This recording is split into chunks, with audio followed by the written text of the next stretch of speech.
तो कुछ कारण से वीडियो रुक गया था, हम लोग कंटिन्यू करते हैं। तो अब राजा को उसको एक बाघ की जरूरत थी, लेकिन एक बाघ वो नहीं मिल पा रहा था। ऐसा था कि मतलब बाघ का दूध मिलना आसान था, लेकिन बाघ नहीं मिल पा रहा था। कहने का मतलब यह है कि that was impossible to find that final tiger. ठीक है। अब क्या होता है कि ढूंढा जाता है लेकिन मिलता नहीं है।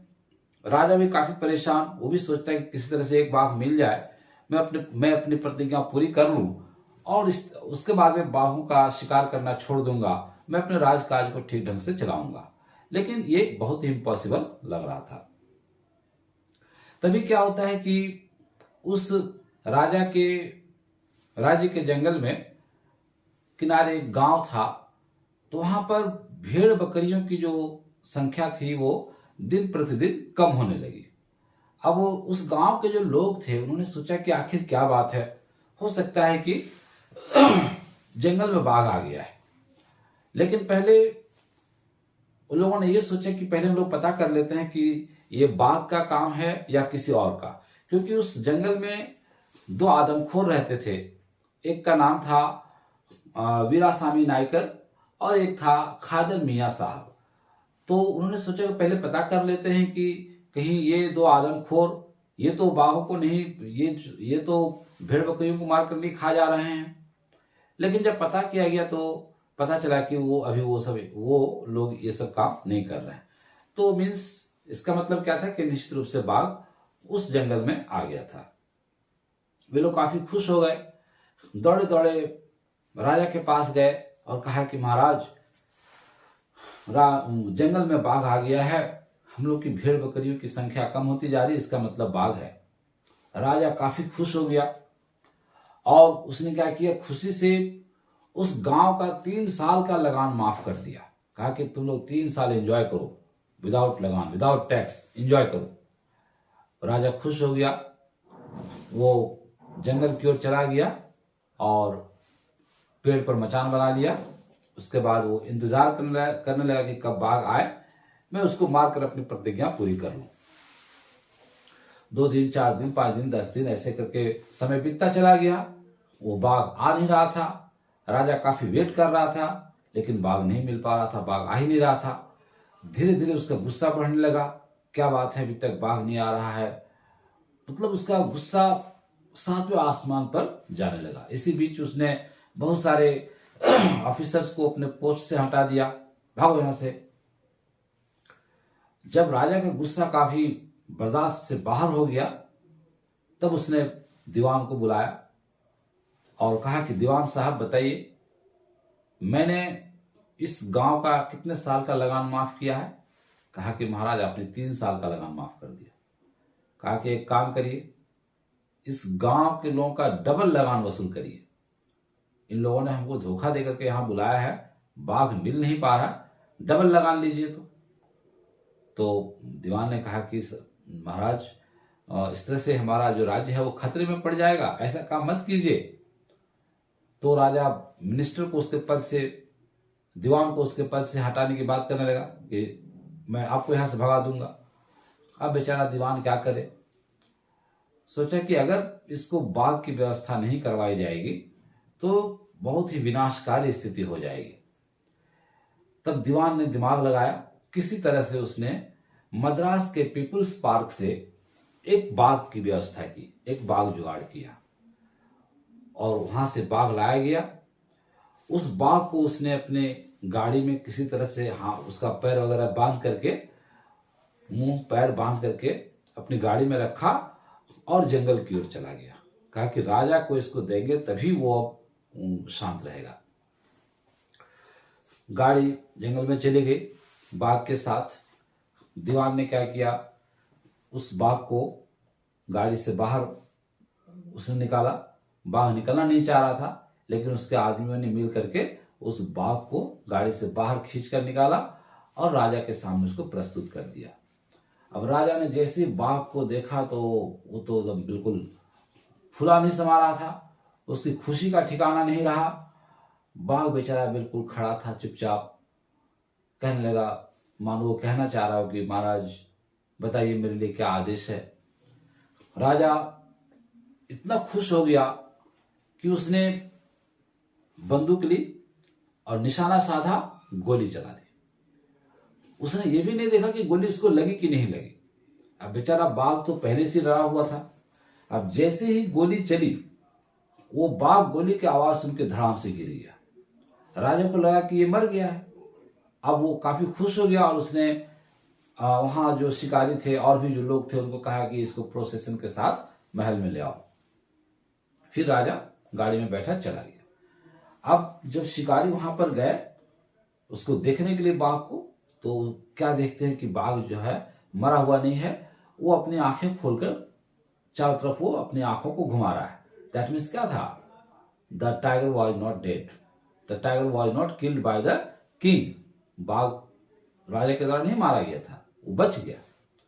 अब किसी ने कहा कि चलो राजा को हम लोग इन्फॉर्म कर देते हैं कि बाघ जिंदा है। तब रोका किसी ने उसको, कहा कि बेवकूफ हो गए हो, बेवकूफी भरी बातें कर रहे हो। अगर राजा को ये सब बात बता देंगे तो पता नहीं फिर क्या हो जाएगा। कोई नहीं बताएगा राजा को, कोई इन्फॉर्म नहीं करेगा। तभी जो है एक हंटर उसने निशाना लिया और गोली चला दी और इस बार गोली सीधे बाघ को लगी और बाघ मर गया। इस तरह से फिर क्या हुआ कि उसको प्रोसेशन के साथ महल में ले जाया गया। राजा ने सोचा कि मैंने बाघ मार दिया है। अब उसको वहां पर दफना दिया गया और उसकी एक समाधि बना दी गई। तो इस तरह से राजा अब निश्चिंत हो गया कि मैंने बाघ को मार दिया। उसने वो जो है अपना राजकाज चलाने लगा, अपना काम करने लगा। इसी बीच उसके बेटे का तीसरा बर्थडे आ गया। 2 बर्थडे कैसे चला गया पता ही नहीं चला। राजा की शादी भी हो गई, बच्चे भी हो, उसका एक बच्चा भी हो गया, पता भी नहीं चला। 2 साल बीत गए। चूंकि ये पूरे साल क्या था कि वो इंगेज था बाघ को मारने में, इसलिए वो उस पर ध्यान नहीं दे पा रहा था। उसने ध्यान नहीं दिया। सोचा कि इस बार अपने बेटे का तीसरा बर्थडे मैं अच्छे से मनाऊंगा। तो वो प्रतिबंधपुरम के शॉपिंग मॉल में गया और एक सुटेबल गिफ्ट वो खोजने लगा जो मेरे बच्चे के लिए, जो उसके बच्चे के लिए सुटेबल होता। पूरी दुकान को छान मारा लेकिन कहीं उसको सुटेबल गिफ्ट नहीं मिल पाया। अंत में क्या हुआ, एट लास्ट वो एक दुकान पर गया और वहां पर एक वुडन टाइगर रखा हुआ था, लकड़ी का बाघ रखा हुआ था। उसको लगा कि यही मेरे बेटे के लिए एक सुटेबल गिफ्ट होगा। राजा का बेटा है तो राजा का बेटा अब जो है डॉल से क्या खेलेगा, बॉल से क्या खेलेगा, उसको तो कोई ऐसा चीज चाहिए जैसे टाइगर वगैरह है, शेर वगैरह, उससे खेलेगा। तब उसने देखा कि ये सुटेबल गिफ्ट है। उसने दुकानदार से पूछा कितना दाम है इसका बताओ। तो बेचारा दुकानदार डर गया, सोचा क्या बता दें, अगर मैं कम दाम बताता हूं तो कहीं गुस्सा ना हो जाए। तो उस बाघ का, वुडन टाइगर का एक्चुअल दाम 2.25 आना था और उसको किसी अनस्किल्ड कारपेंटर ने बनाया था। मतलब नौसिखिया, भी नया नया सीखा ही था, उसी ने बनाया था। लेकिन वो अपने सामान का बढ़ा चढ़ा कर वो बातें कर रहा था कि महाराज देखिए ये बहुत ही स्किल्ड कारपेंटर के द्वारा बनाया गया है और इसका दाम तो वैसे बहुत ज्यादा है, लेकिन आपसे क्या बातचीत करेंगे, जो आपको मन में लगे दे दीजिए। तो इस तरह से बार्गेनिंग हुआ और 300 रुपये में वहां पर वो सौदा तय हुआ। राजा काफी खुश हो गया कि चलो ये जो है मैं अपने बेटे को गिफ्ट में दूंगा, और उसको 300 रुपया पेड किया और उसके बाद वो वुडन टाइगर को लेकर के चला गया अपने बेटे के पास उसको गिफ्ट देने के लिए।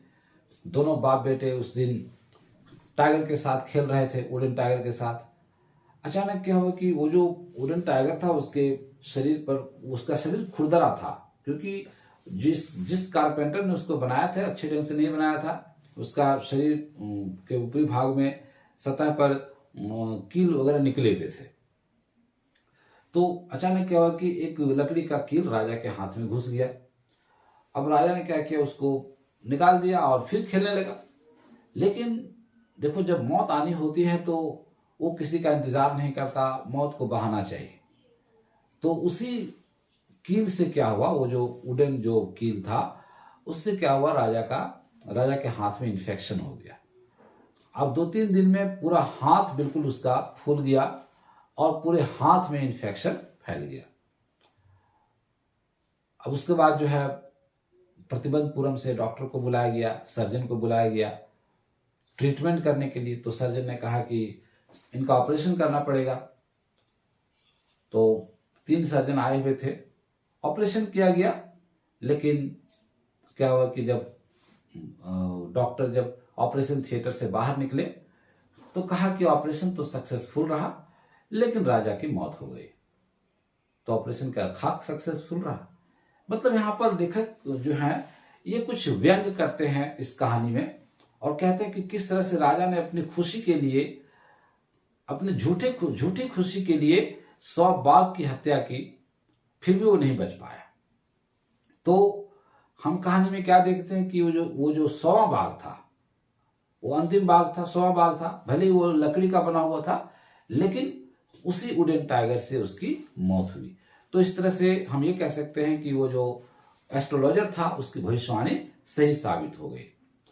तो कहानी हमारा ये कहानी इसमें इसी तरह से दिया हुआ, और यही कहानी है। इसमें क्या है कि लेखक ये कहना चाहते हैं कि हम मौत से अपने आप को नहीं बचा सकते। जिस दिन आनी होगी वो मौत आएगी, मौत से कोई नहीं बच सका। लेकिन राजा अपने आप को भगवान से ऊपर समझता था, पैसे वाले लोग अपने आप को भगवान से ऊपर समझते हैं, वो सोचते हैं कि हमें तो मौत आएगी ही नहीं, लेकिन यही सत्य है। और इस तरह से राजा की मौत हो गई, वुडन टाइगर ने अपना बदला ले लिया, 100 बाघ ने अपना बदला ले लिया, और इस तरह से उस रॉयल एस्ट्रोलॉजर की भविष्यवाणी सही साबित हो गई। ये कहानी है। तो उम्मीद करता हूं कि आपको ये कहानी अच्छी लगी होगी। वीडियो को चलाकर एक दो बार और कहानी को सुनेंगे। तो अगर आप कहानी को अच्छी तरह से सुन लेंगे, समझ लेंगे, तो इससे रिलेटेड जो क्वेश्चंस हैं आप इजीली कर सकते हो। अगर आप सेंटेंस फ्रेमिंग कर सकते हो, आपके पास टेंस का नॉलेज है, वॉइस का नॉलेज है, वोकेबलरी है, तो आप बहुत सारे क्वेश्चन आंसर खुद से कर सकते हो। ओके, तो दिस इज द स्टोरी, और यहाँ पर ये स्टोरी खत्म हो जाती है। मिलते हैं अगले वीडियो में। Thank you.